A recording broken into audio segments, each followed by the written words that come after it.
from the blog This Yellow Farmhouse, and today I wanted to hop on with a video that's a little bit different today. Still has to do with knitting, but I have a question. Are you or have you been a pregnant knitting mom before? If you are, or have been, or know somebody who is, you're probably aware that your knitting looks a little bit different than it did from your pre-bump days. And some of those differences might not even be noticeable to you, and some of them are completely blaringly obvious. Where did I put my knitting needles? Oh, it's stuck in my hair moments.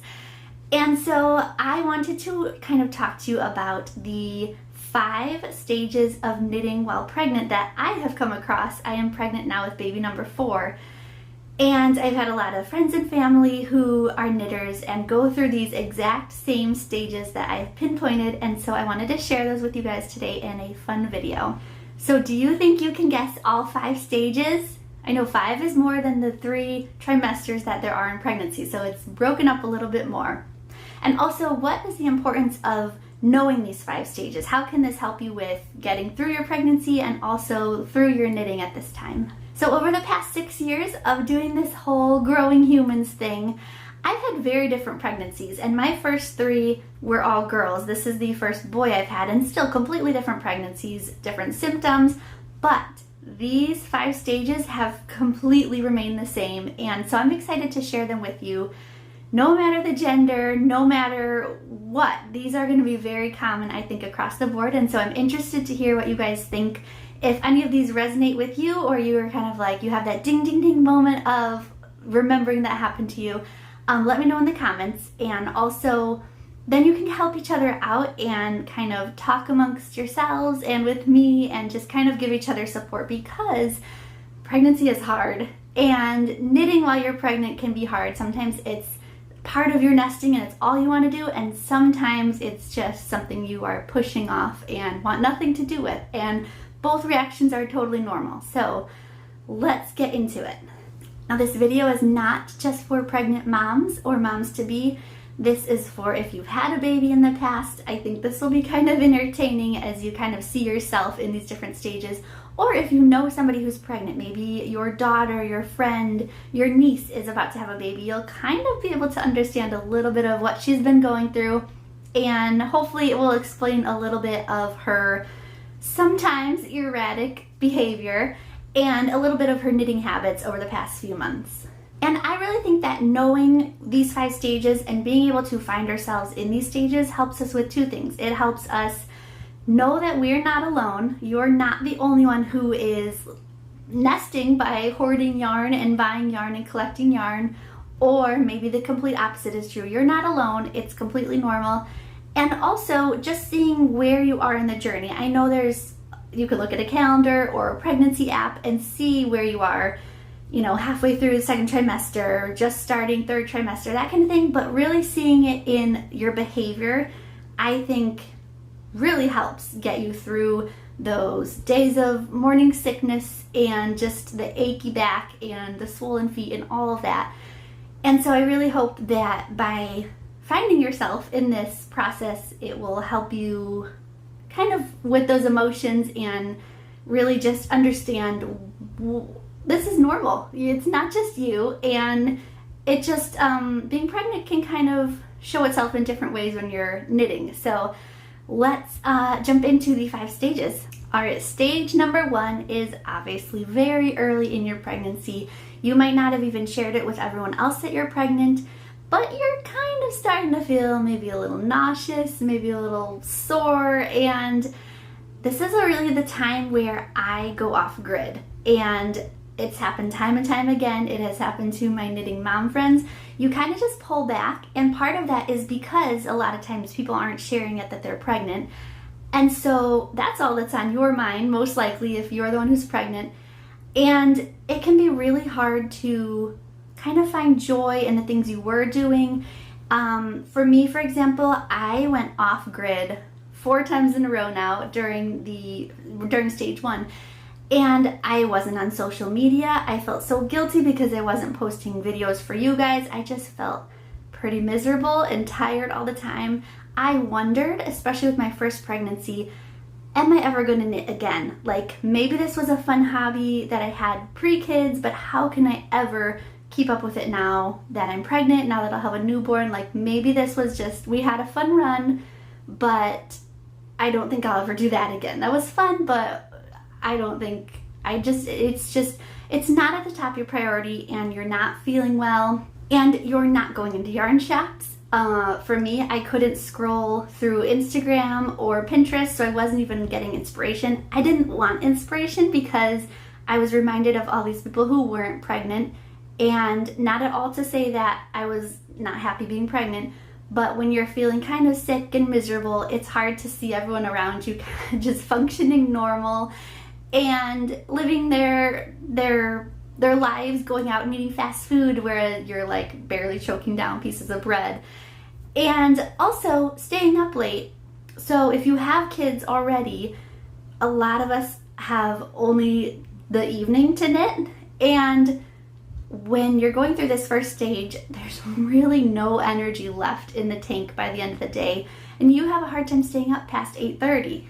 But the good news is that you will get out of this stage. It's pretty quick. I mean, let's see, first trimester goes till about 13 weeks, and really a lot of people don't find out they're pregnant right away. So say you find out you're pregnant early-ish at 6 weeks, and you're going to say 12, 13 weeks.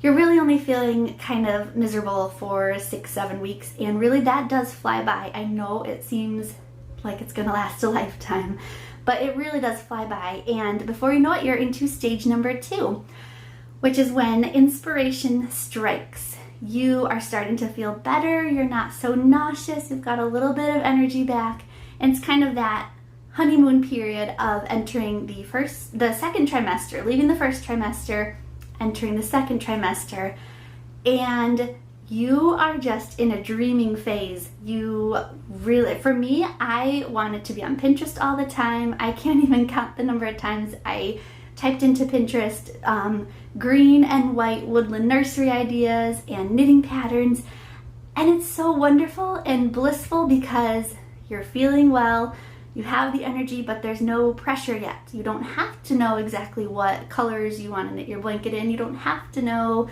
what your nursery theme is going to be. You can just kind of go wild and dream and let your imagination roam, and that's my favorite part to be in. And then stage number 3 is when you're still in that honeymoon phase of being in the second trimester, but you've kind of narrowed in, you've gotten all the dreaming out of your system, and you've added patterns like crazy. You might have hoarded some new yarn, gone perusing yarn aisles, and now you're ready to knit all the baby things. So at this stage of pregnancy for me with my second baby, I was now casting on my 3rd baby blanket for her. And even though I already had made a bunch of baby blankets, did this baby need a whole bunch of hand knit blankets? Probably not. Some of them are in bins and packed away, and she probably doesn't even remember that I made them. But you're putting all that energy into your focused, narrowed down ideas. So you probably have a nursery idea, or at least some colors, and maybe cast on probably a lot of projects, but you're narrowed in a little bit more. You kind of have shiny object syndrome, where you think because you are Superwoman, and you are, that you can knit a lot of things at once. And that attitude is actually going to come back at the end of pregnancy in what we like to call nesting, and I'll show you that in stage 5. But first is stage 4.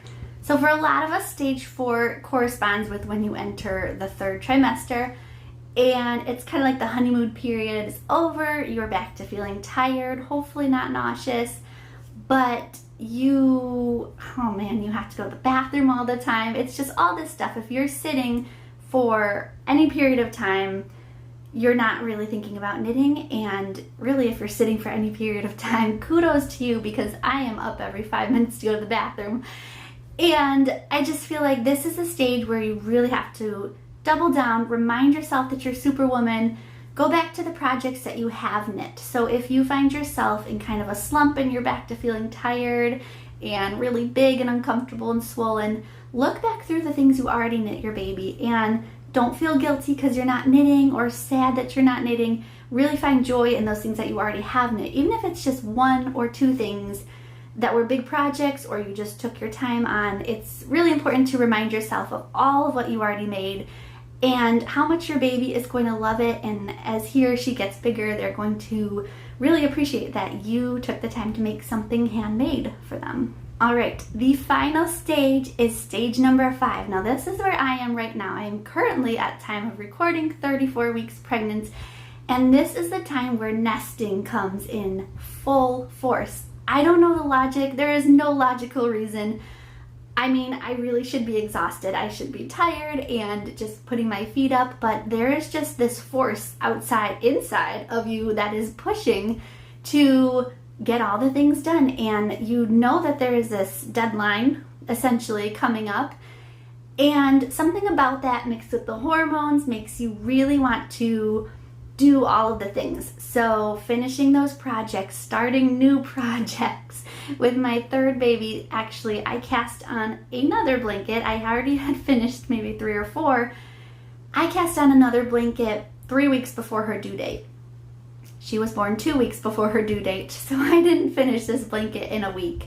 But for some reason in my mind at the time of thinking, do all the things, I thought that I could finish a blanket in a week. Obviously, unless it was super chunky yarn and it was bulky, but it wasn't something that I could finish in a week.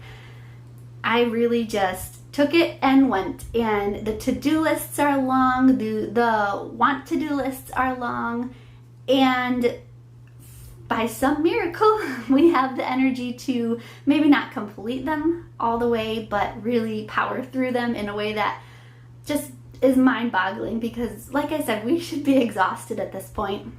So my biggest tip when you reach stage number 5 and you want to do all the things and your body is pushing you to do all the things is to not fight it, because that's just not gonna, I mean, it's nature. It's really hard to rein it back in when you're nesting, but really just being realistic. So maybe instead of casting on that giant blanket, pick something smaller and say, okay, I'm going to do 1 more hat. Baby's due in a week, but I'm going to cast on another pair of socks. And just trying to keep it manageable in the size of project and the amount of time it's going to take to knit the project. Because like I said, from past experiences, it's not going to go well if you try to fight the nesting urge. It's there, it's part of nature, and it's good. It's keeping us productive, but like I said, just being realistic about that and kind of bringing it back in and then letting yourself go kind of crazy with those projects again. So there you have it. Those are the 5 stages of knitting while pregnant that I have come across 4 times now, and I've seen in my family and I've seen in my friends who are knitters. So now I want to know, where are you? Where are your grandkids, your granddaughter, your niece, your friend? Do you see yourself in any of these stages? Let me know in the comments, because I'm really interested to know also. I have a theory, and that is that most in 1st stage and a little bit of 2nd stage are probably not watching this video right now, because like I said, that is the going off grid stage. So I'd like to know if that is true or not. Just a hunch though, just based on what I went through with my pregnancies. So please, please, please let me know where you are in your pregnancy, what stage you kind of see similarities with, and encourage each other in the comments, because this is hard. Pregnancy is very hard. It is no joke, but it's important to remember our love for knitting, and like I said, just don't shy away from it. Don't be worried that you're never going to knit again. If it's the last thing you want to do, don't try to fight the urge to pause the knitting if your body is urging you to. Just go with it, be realistic, and encourage those who are going through it if you're not. So thank you guys for watching this video. Like and subscribe if you want to see more like this. I share videos about knitting mom life, seasonal living, and creating a cozy home. Thanks.